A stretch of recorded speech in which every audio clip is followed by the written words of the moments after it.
Olá, tudo bem? Seja bem-vindo de volta ao nosso canal Leitura ao Vivo. No vídeo de hoje, vamos continuar a leitura da Bíblia a partir do livro de Hebreus, capítulo 9. E lembrando, para você continuar acompanhando nossas leituras, deixe seu like, se inscreva no canal e ative o sininho para não perder nenhum de nossos vídeos. E vamos direto para a leitura de hoje. Livro de Hebreus, capítulo 9. A adoração na antiga aliança. A primeira aliança tinha regras para a adoração, bem como um santuário terreno. Esse tabernáculo era dividido em duas partes. Na primeira ficava o candelabro e a mesa com os pães da presença. Essa parte era chamada Lugar Santo. Depois havia uma cortina e atrás dela a segunda parte, chamada Lugar Santíssimo.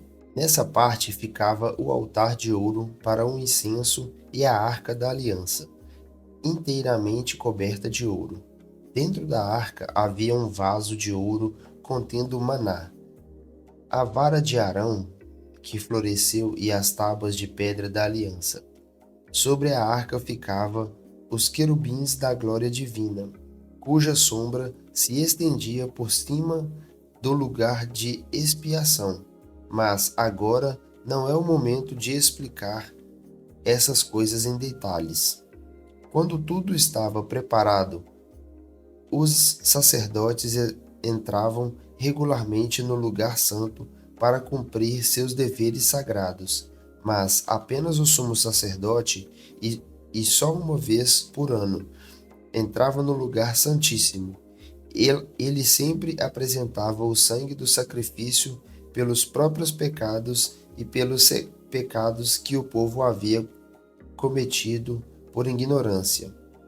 Com essas regras, o Espírito Santo mostra que o caminho para o lugar santíssimo não havia sido aberto enquanto o primeiro tabernáculo continuava em uso.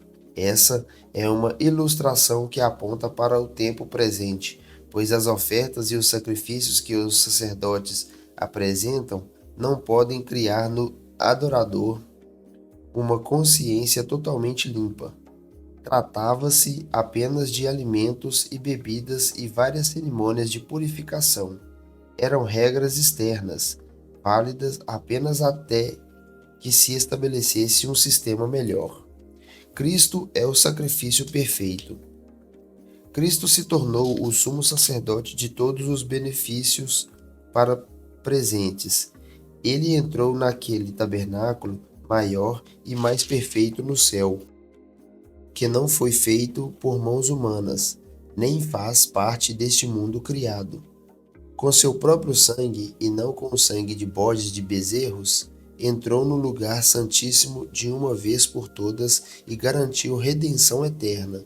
Se, portanto, o sangue de bodes e bezerros e as cinzas de uma novilha purificavam o corpo de quem estavam cerimonialmente impuro, imaginem como o sangue de Cristo purificará nossa consciência das obras mortas para que adoremos o Deus vivo, pois pelo poder do Espírito Eterno, Cristo ofereceu a si mesmo a Deus como sacrifício perfeito.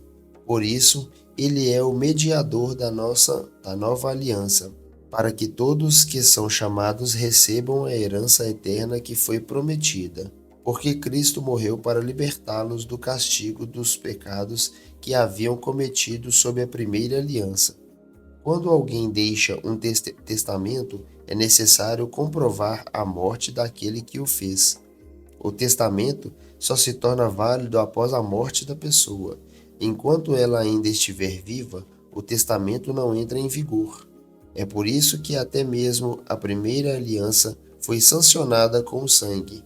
Depois de ler todos os mandamentos da lei a todo o povo, Moisés pegou o sangue de novilhos e de bodes, e também água, e os aspergiu, com ramos de isopor e lã vermelha, sobre o livro da lei e sobre todo o povo. Em seguida disse: Este sangue confirma a aliança que Deus fez com vocês. Da mesma forma, aspergiu com sangue o tabernáculo e todos os utensílios usados nos serviços sagrados. De fato, segundo a lei, quase tudo era purificado com sangue, pois sem derramamento de sangue não há perdão. Assim, as representações das coisas no céu tiveram de ser purificadas com sangue de animais. As verdadeiras coisas celestiais, porém, tiveram de ser purificadas com sacrifícios muito superiores, pois Cristo não entrou num santuário feito por mãos humanas, mera apresentação do santuário verdadeiro no céu. Ele entrou no próprio céu, a fim de agora se apresentar diante de Deus em nosso favor. E ele não entrou no céu para oferecer a si mesmo repetidamente, como o sumo sacerdote aqui na terra, que todos os anos entra no lugar santíssimo com o sangue de um animal. Se fosse assim, ele precisaria ter morrido muitas vezes desde o princípio do mundo, mas agora, no fim dos tempos, ele apareceu uma vez por todas para remover o pecado mediante sua própria morte em sacrifício. E assim como toda pessoa está destinada a morrer uma só vez, e depois disso vem o julgamento, também Cristo foi oferecido como sacrifício uma só vez para tirar os pecados de muitos. Ele voltará não para tratar de nossos pecados, mas para trazer salvação a todos que o guardam com grande expectativa. O sacrifício definitivo de Cristo. A lei constitui apenas uma sombra, um vislumbre das coisas boas por vir, mas não as coisas boas em si mesmas. Os sacrifícios são repetidos todos os anos, mas nunca poderão purificar inteiramente aqueles que vêm adorar. Se tivessem esse poder, já não precisariam existir, pois os adoradores teriam sido purificados de uma vez por todas, e a consciência de seus pecados teria desaparecido. Em vez disso, esses sacrifícios os lembravam de seus pecados todos os anos, pois é impossível que o sangue de touros e bodes remova pecados. Por isso, quando Cristo veio ao mundo, disse: Não quisestes sacrifícios nem ofertas, contudo me deste um corpo para oferecer. Não te agradaste de holocaustos, nem de outras ofertas pelo pecado. Então eu disse: Aqui estou para fazer tua vontade, ó Deus, como está escrito a meu respeito no livro. Primeiro Cristo disse: Não quiseste sacrifícios nem ofertas, nem holocaustos nem outras ofertas, nem te agradaste delas, embora sejam exigidas pela lei. Então acrescentou: Aqui estou para fazer tua vontade. Ele cancela a primeira aliança a fim de estabelecer a segunda, pois a vontade de Deus era que fôssemos santificados pela oferta do corpo de Jesus Cristo de uma vez por todas. O sacerdote se apresenta todos os dias para realizar os serviços sagrados e oferece repetidamente os mesmos sacrifícios que nunca podem remover os pecados. Nosso sumo sacerdote, porém, ofereceu a si mesmo como único sacrifício pelos pecados, válido para sempre. Então sentou-se no lugar de honra à direita de Deus e ali aguarda até que todos os seus inimigos sejam humilhados e postos debaixo de seus pés. Porque mediante essa única oferta, ele tomou perfeitos para sempre os que estão sendo santificados. E o Espírito Santo também testemunha que isso é verdade, pois diz: Esta é a nova aliança que farei com meu povo. Depois daqueles dias, diz o Senhor, porei minhas leis em seu coração e as escreverei em sua mente. E acrescenta: E nunca mais me lembrarei de seus pecados e seus atos de desobediência. Onde os pecados foram perdoados, já não há necessidade de oferecer mais sacrifícios. Apelo à perseverança. Portanto, irmãos, por causa do sangue de Jesus, podemos entrar com toda confiança no lugar santíssimo. Por sua morte, Jesus abriu um caminho novo e vivo através de cortina que leva ao lugar santíssimo. E uma vez que temos um sumo sacerdote que governa sobre a casa de Deus, entreguemos com coração sincero e plena confiança, pois nossa consciência culpada foi purificada e nosso corpo lavado com água pura. Apeguemo-nos firmemente sem vacilar à esperança que processamos, porque Deus é fiel para cumprir sua promessa. Pensemos em como motivar uns aos outros na prática do amor e das boas obras, e não deixemos de reunir como fazem alguns, mas encorajemo-nos mutuamente, sobretudo agora que o dia está próximo.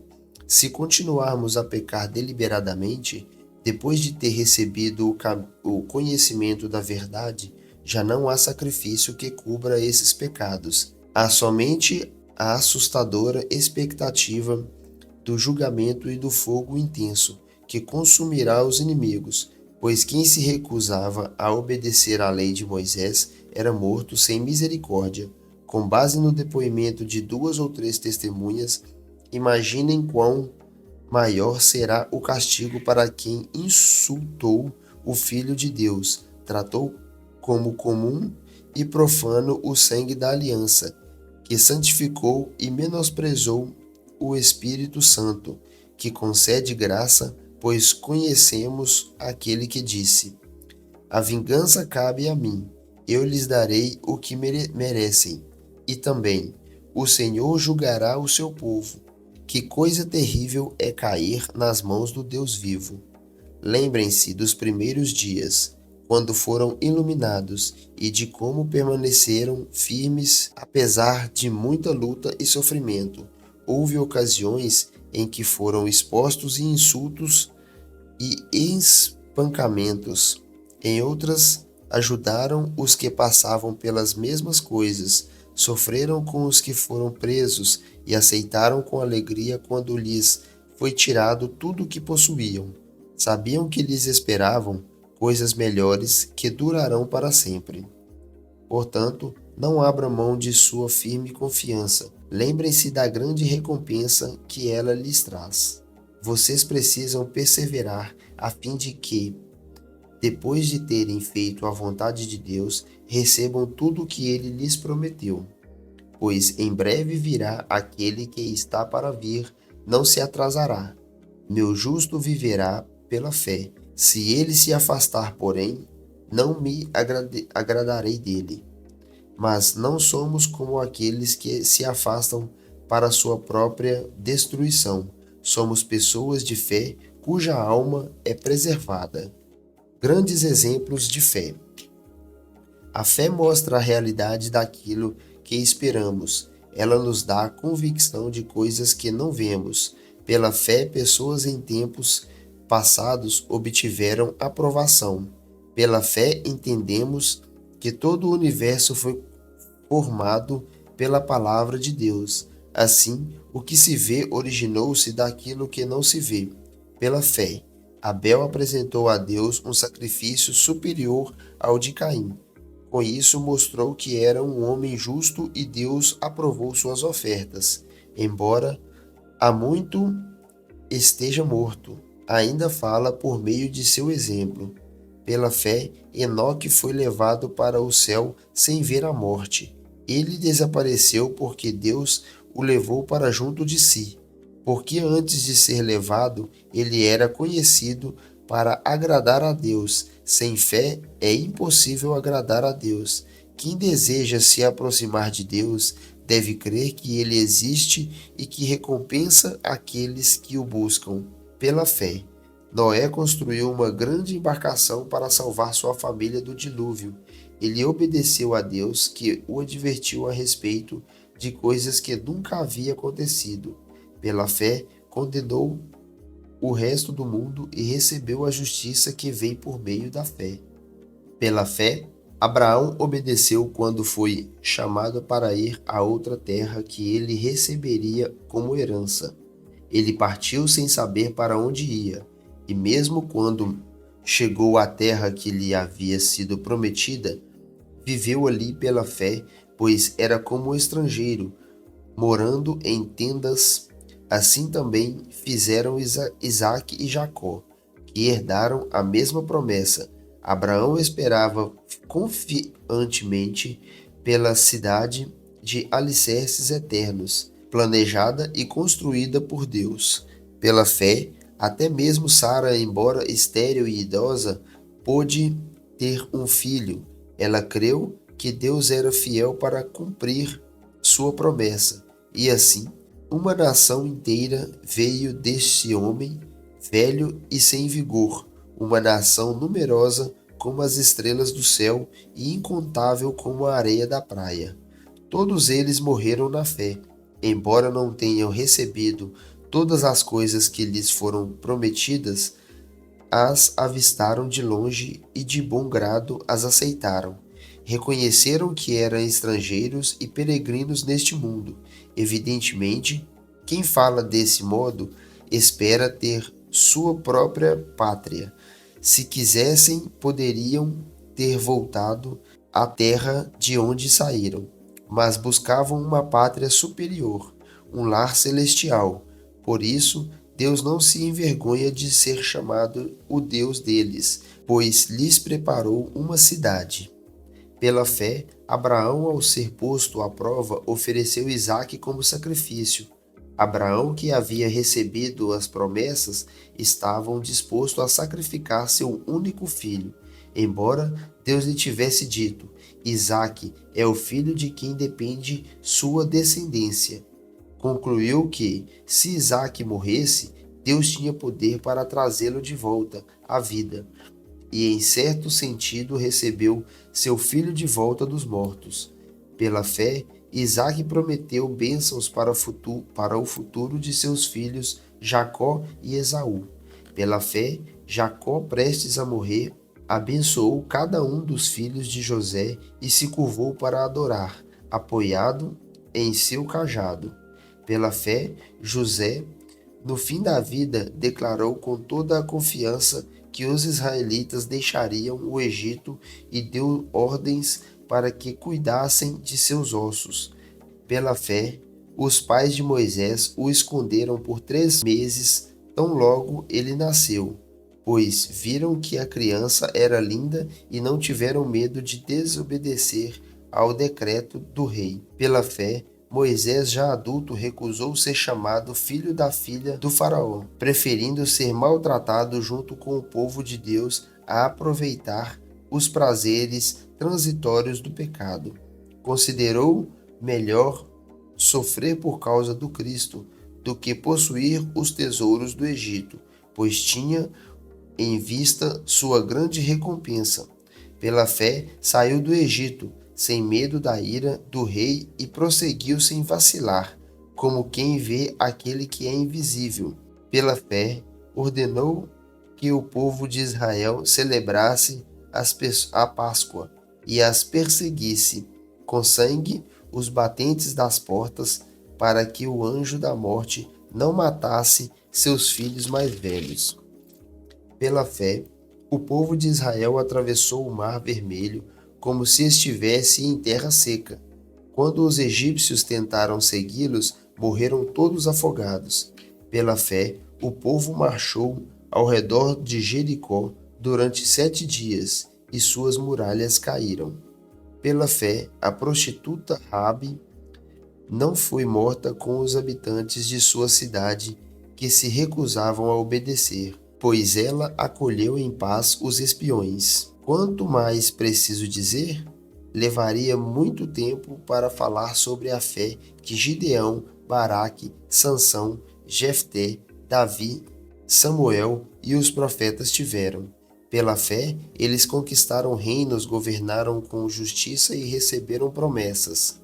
Fecharam a boca de leões, apagaram chamas de fogo, escaparam de morrer pela espada. Sua fraqueza foi transformada em força. Tornaram-se poderosos na batalha e fizeram fugir exércitos inteiros.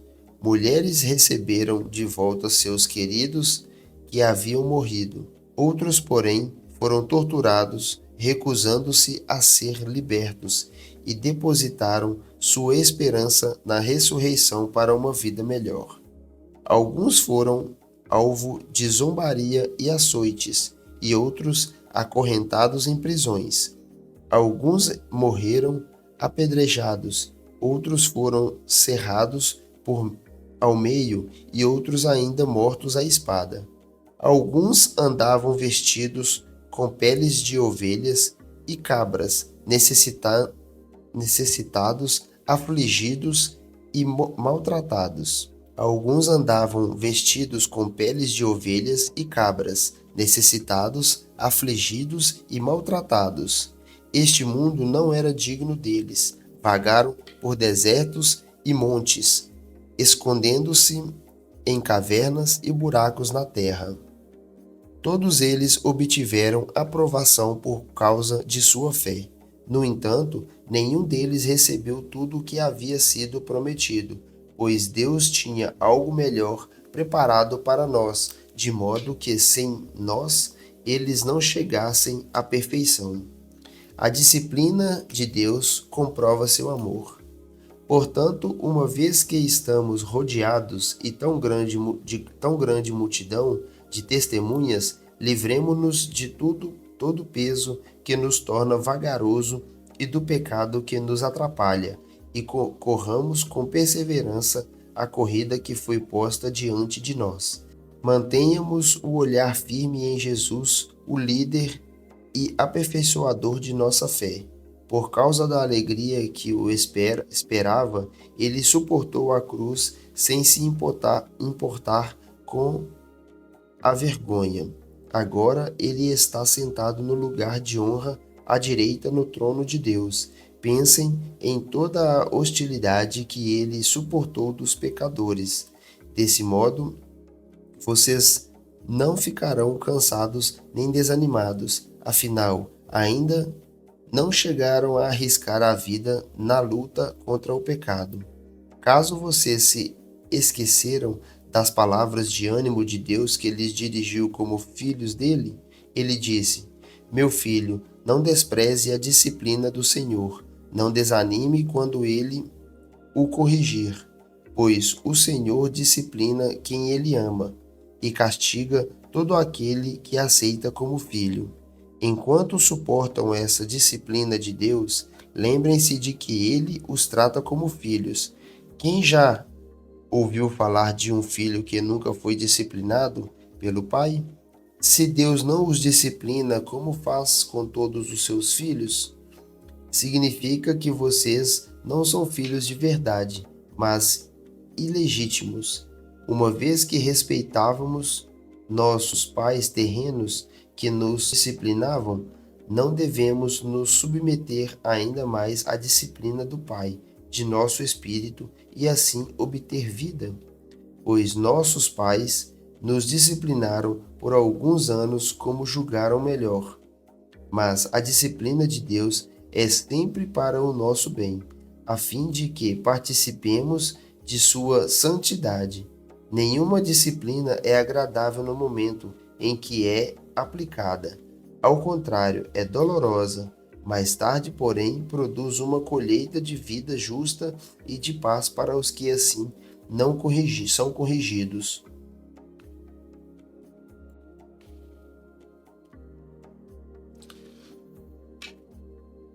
Produz uma colheita de vida justa e de paz para os que assim são corrigidos.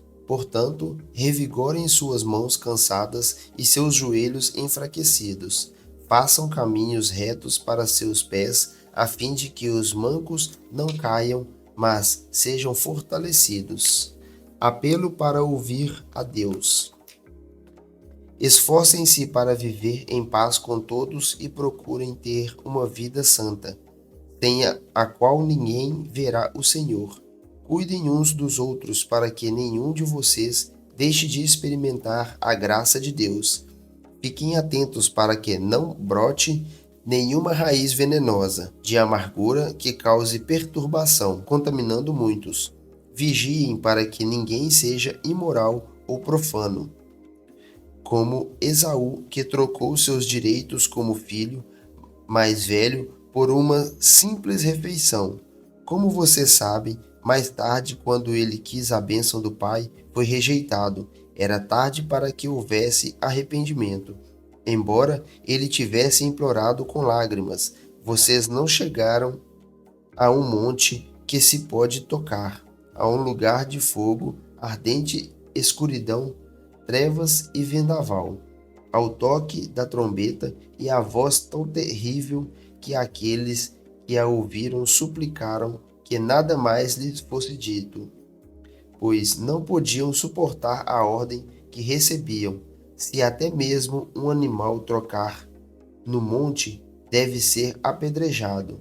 O próprio Moisés ficou tão assustado com o que viu a ponto de dizer: Fiquei apavorado e tremendo de medo. Vocês, porém, chegaram ao Monte Sião, a cidade de Deus vivo, a Jerusalém celestial, aos incontáveis milhares de anjos em alegre reunião, à congregação dos filhos mais velhos, cujos nomes estão escritos no céu, e a Deus, que é juiz de todos os espíritos dos justos no céu, agora aperfeiçoados a Jesus, o mediador da nova aliança, e ao sangue aspergido, que fala de coisas melhores do que falava o sangue de Abel. Tenham cuidado para não se recusarem a ouvir aquele que fala, porque se aqueles que se recusaram a ouvir o mensageiro terreno não escaparão certamente, não escaparemos se rejeitarmos aquele que nos fala do céu. Quando Deus falou naquela ocasião, sua voz fez a terra tremer, mas agora ele promete: mais uma vez farei tremer não só a terra, mas também os céus. Isso significa que toda a criação será abalada e removida, de modo que permanecerão apenas as coisas inabaláveis. Uma vez que recebemos um reino inabalável, sejamos gratos e agradecemos a Deus, adorando-o com reverência e santo temor, porque nosso Deus é o fogo consumidor. Instruções práticas. Continuem a amar uns aos outros como irmãos. Não se esqueçam de demonstrar hospitalidade, porque alguns, sem o saber, hospedaram anjos. Lembrem-se dos que estão na prisão, como se vocês mesmos estivessem presos. Lembrem-se dos que são maltratados, como se sofressem os maus tratos em seu próprio corpo. Honrem o casamento e mantenham pura a união conjugal, pois Deus certamente julgará os impuros e os adúlteros. Não amem o dinheiro, estejam satisfeitos com o que têm, porque Deus disse: Não o deixarei, jamais o abandonarei. Por isso podemos dizer com toda a confiança: O Senhor é meu ajudador, portanto não temerei. O que me podem fazer os simples mortais? Lembrem-se de seus líderes que lhes ensinaram a palavra de Deus, pensem em todo o bem que resultou da vida deles e sigam seu exemplo de fé. Jesus Cristo é o mesmo ontem, hoje e para sempre.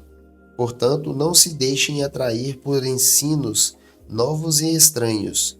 A força de vocês vem da graça de Deus e não de regras sobre alimentos que em nada ajudam aqueles que o seguem. Temos um altar do qual os sacerdotes no tabernáculo não têm direito de comer.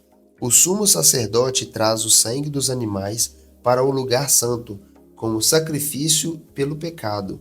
Enquanto o corpo dos animais é queimado fora do acampamento, da mesma forma, Jesus sofreu fora das portas da cidade, para santificar seu povo mediante seu próprio sangue. Portanto, vamos até ele para fora do acampamento e soframos a mesma desonra que ele sofreu.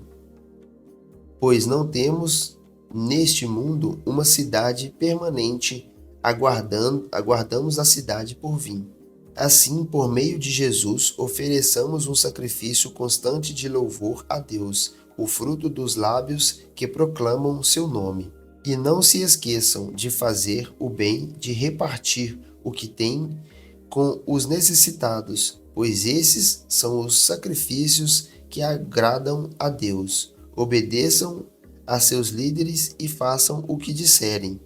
O trabalho deles é cuidar de sua alma, e disso prestarão contas. Deem-lhes motivo para trabalhar com alegria e não com tristeza. Por isso, certamente não beneficiaria vocês. Orem por nós, pois nossa consciência está limpa e desejamos viver de forma honrada em tudo o que fazemos. Orem especialmente para que eu volte e possa vê-los em breve.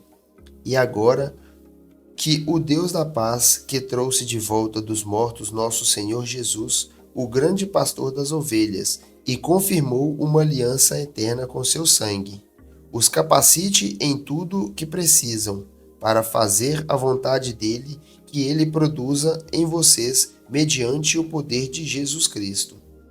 Tudo isso é agradável a ele, a quem seja a glória para todo o sempre. Amém.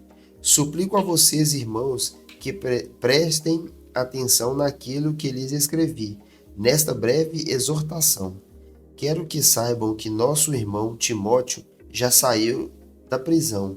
Se ele vier em breve, eu o levarei comigo quando for vê-los. Transmitam minhas saudações a todos os seus líderes e a todo o povo santo. Irmãos da Itália também mandam lembranças. Que a graça de Deus seja com todos vocês. Livro de Tiago.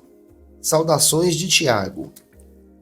Eu, Tiago, escravo de Deus e do Senhor Jesus Cristo, envio esta carta às 12 tribos espalhadas pelo mundo. Saudações. Fé e perseverança.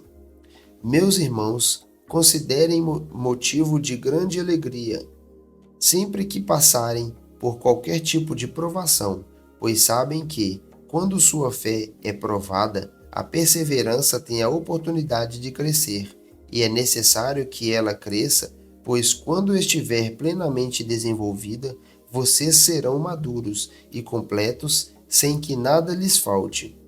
Se algum de vocês precisar de sabedoria, peça a nosso Deus generoso e receberá.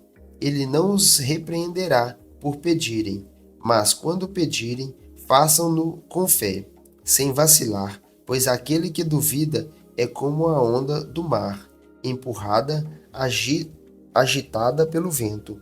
Ele não deve esperar receber coisa alguma do Senhor, pois tem a mente dividida e é instável em tudo o que faz.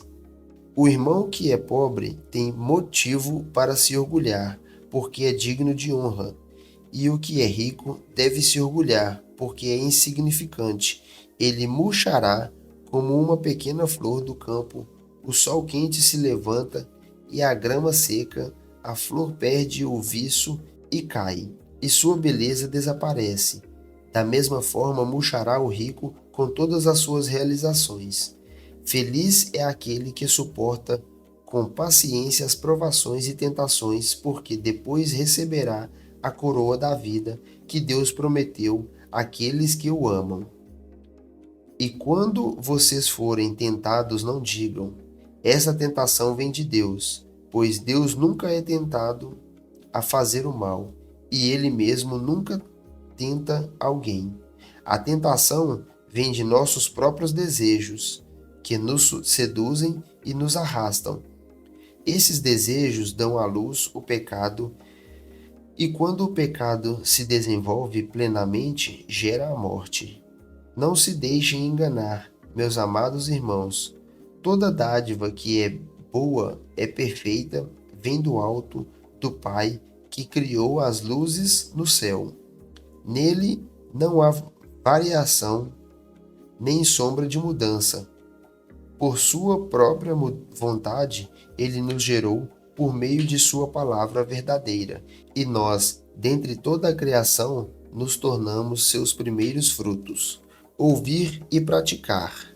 Entendam isso, meus amados irmãos. Estejam todos prontos para ouvir, mas não se apressem em falar, nem em se irar. A ira humana não produz justiça divina. Portanto, removam toda impureza e maldade e aceitem humildemente a palavra que lhes foi implantada no coração, pois ele tem poder para salvá-los. Não se limitem, porém, a ouvir a palavra, ponham-na em prática. Do contrário, só enganarão a si mesmos. Pois, se ouvirem a palavra e não a praticarem, serão como alguém que olha no espelho, vê a si mesmo, mas assim que se afasta, esquece como era sua aparência.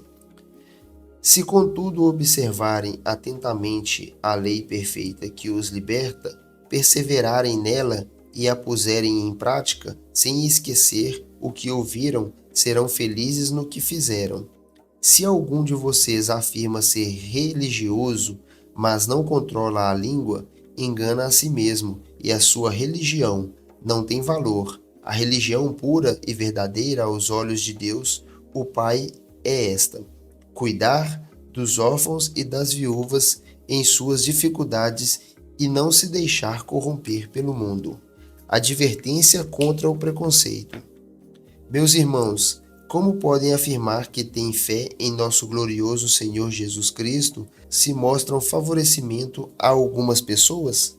Se, por exemplo, alguém chegar a uma de suas reuniões vestido com roupas elegantes e usando joias caras, e também entrar um pobre com roupas sujas, e vocês derem atenção ao que está bem vestido, dizendo-lhe: sente-se aqui neste lugar especial, mas disserem ao pobre: fique em pé ali ou sente-se aqui no chão. Essa discriminação não mostrará que agem com juízes guiados por motivos perversos? Ouçam, meus amados irmãos, não foi Deus que escolheu os pobres deste mundo para serem ricos na fé? Não são eles os herdeiros do reino prometido àqueles que o amam? Mas vocês desprezam os pobres. Não são os ricos que oprimem vocês e os arrastam para os tribunais? Não são eles que difamam aquele cujo nome honroso vocês carregam? Sem dúvida, vocês fazem bem quando obedecem à lei do reino, conforme dizem as Escrituras. Ame o seu próximo como a si mesmo. Mas se mostram favorecimento a algumas pessoas, cometem pecado e são culpados de transgredir a lei. Pois quem obedece a todos as leis, exceto uma, torna-se culpado de desobedecer a todas as outras. Pois aquele que disse: não cometa adultério, também disse: não mate. Logo, mesmo que não cometam adultério, se matarem alguém, transgredirão a lei. Portanto, em tudo o que disserem e fizerem, lembre-se de que serão julgados pela lei que os liberta. Não haverá misericórdia para quem não tiver demonstrado misericórdia, mas se forem misericordiosos, haverão misericórdia quando forem julgados. A fé sem obras é morta. De que adianta, meus irmãos, dizerem que têm fé se não os demonstram por meio de suas ações? Acaso esse tipo de fé pode salvar alguém?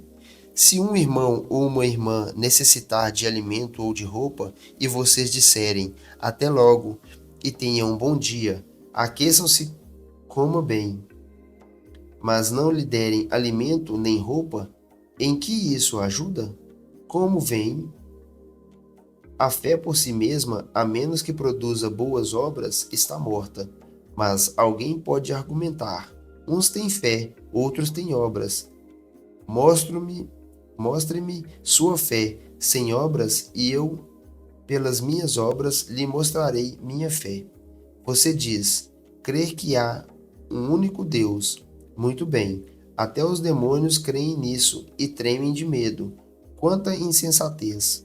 Vocês não entendem que a fé sem as obras é inútil?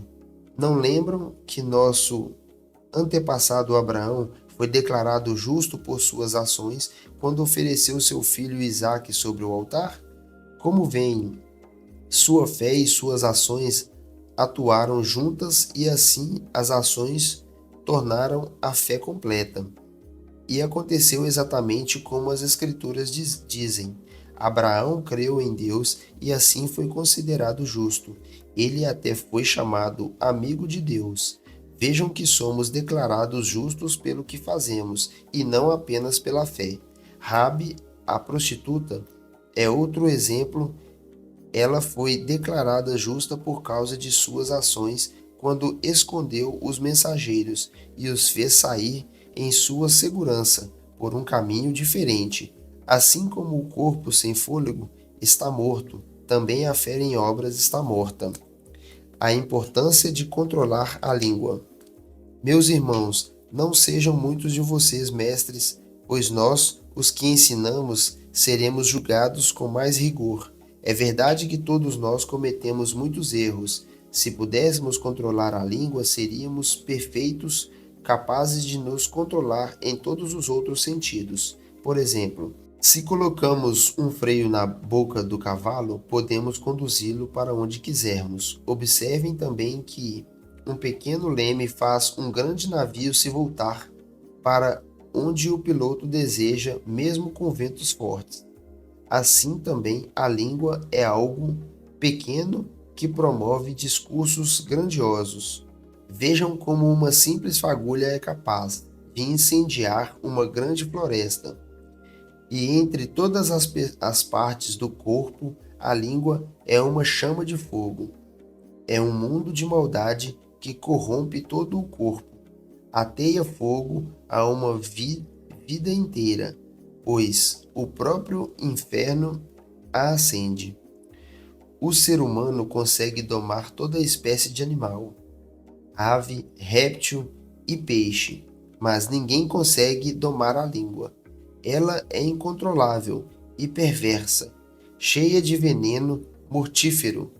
Às vezes louva nosso Senhor e Pai, e às vezes amaldiçoa aqueles que Deus criou à sua imagem.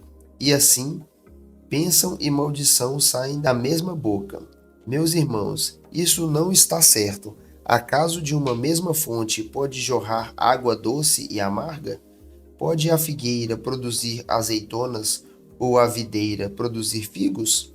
Da mesma forma, não se pode tirar água doce de uma fonte salgada. A verdadeira sabedoria vem de Deus. Se vocês são sábios e inteligentes, demonstrem isso vivendo honradamente, realizando boas obras com a humildade que vem da sabedoria. Mas se em seu coração há inveja amarga e ambição egoísta, não encubram a verdade com vanglórias e mentiras, porque essas coisas não são a espécie de sabedoria que vem do alto, antes são terrenas, mundanas e demoníacas. Pois, onde há inveja e ambição egoísta, também há confusão e males de todo tipo. Mas a sabedoria que vem do alto é antes de tudo pura. Também é pacífica, sempre amável e disposta a ceder os outros. É cheia de misericórdia e é fruto de boas obras. Não mostra favoritismo e é sempre sincera. E aqueles que são pacificadores plantarão sementes de paz e ajudarão uma colheita de justiça. Aproximem-se de Deus. De onde vêm as discussões e brigas em seu meio? Acaso não procedem dos prazeres que guerreiam dentro de vocês? Querem o que não têm e até matam para consegui-lo. Invejam o que os outros possuem, lutam e fazem guerra para tomar deles. E, no entanto, não têm o que desejam porque não pedem. E quando pedem, não recebem, pois seus motivos são errados. Pedem apenas o que lhes dará prazer. Adúlteros, não percebem que a amizade com o mundo os torna inimigos de Deus? Repito, se desejam ser amigos do mundo, tornam-se inimigos de Deus.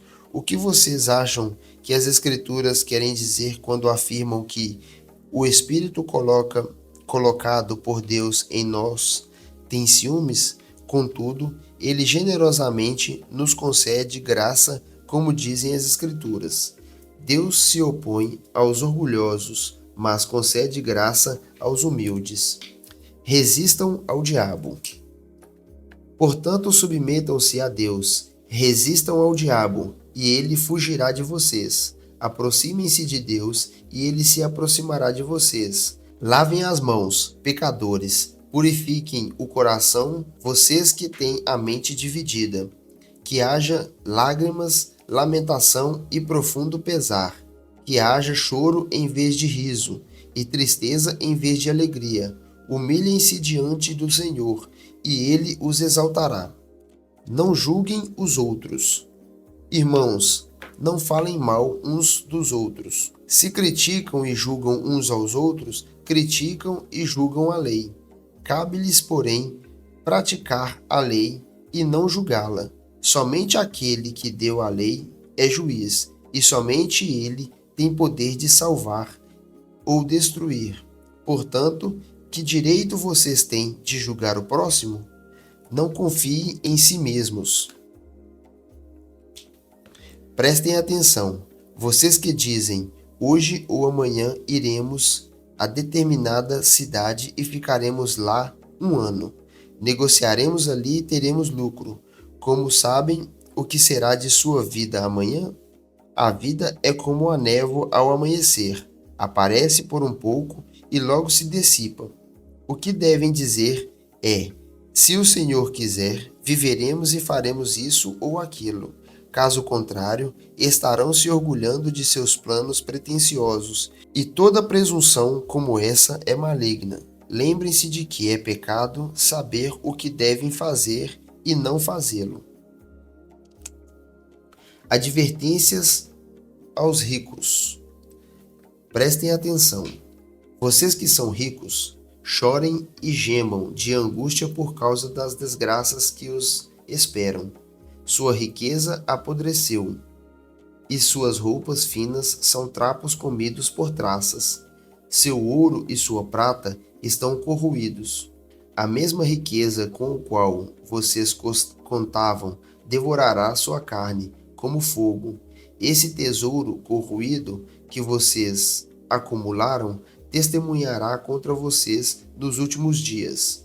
Por isso, ouçam os clamores dos que trabalham em seus campos, cujo salário vocês retiveram de modo fraudulento.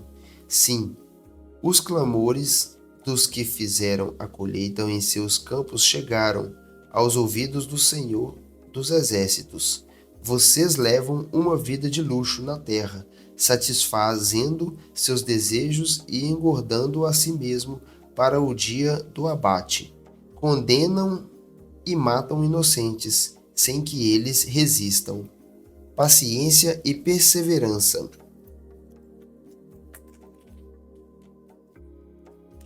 Por isso, irmãos, sejam pacientes enquanto esperam a volta do Senhor. Vejam como os lavradores esperam pacientemente as chuvas do outono e da primavera. Com grande expectativa, aguardam o amadurecimento de sua preciosa colheita. Sejam também pacientes, floresçam-se em seu coração, pois a vinda do Senhor está próxima. Irmãos, não se queixem uns dos outros, para que não sejam julgados, pois vejam o juízo está à porta. Irmãos, tomem como exemplo de paciência no sofrimento os profetas que falaram em nome do Senhor. Consideramos felizes aqueles que permanecerem firmes em meio à aflição. Vocês ouviram falar de Jó, um homem de muita perseverança. Sabem como no final o Senhor foi bondoso com ele, pois o Senhor é cheio de compaixão e misericórdia. Acima de tudo, meus irmãos, não jurem pelo céu, nem pela terra, nem por qualquer outra coisa. Que seu sim seja de fato sim e seu não, não, para que não pequem e sejam condenados. O poder da oração. Algum de vocês está passando por algumas dificuldades? Então ore. Alguém está feliz? Cante louvores. Alguém está doente? Chame os presbíteros da igreja para que venham e orem sobre ele e a unjam com óleo, em nome do Senhor. Essa oração de fé curará o enfermo, e o Senhor o restabelecerá. E se cometeu algum pecado, será perdoado. Portanto, confessem seus pecados uns aos outros e orem uns pelos outros para serem curados. A oração de um justo tem grande poder e produz grandes resultados. Elias era humano, como nós, e, no entanto, quando orou insistentemente para que não caísse chuva, não choveu durante 3 anos e meio. Então ele orou outra vez, e o céu enviou chuva, e a terra começou a produzir suas colheitas. Restaurem irmãos que se desviaram. Meus irmãos, se alguém de vocês se desviar da verdade e for trazido de volta, saibam que quem trouxer o pecado de volta de seu desvio o salvará da morte e trará perdão para muitos pecados. E assim, com esta passagem, nós encerramos a nossa leitura de hoje. Eu agradeço a você que ficou até aqui na nossa leitura de hoje e te peço que você clique no botão de curtir e se inscreva no nosso canal para não perder nenhum de nossos vídeos. Eu espero você na nossa próxima leitura e até mais.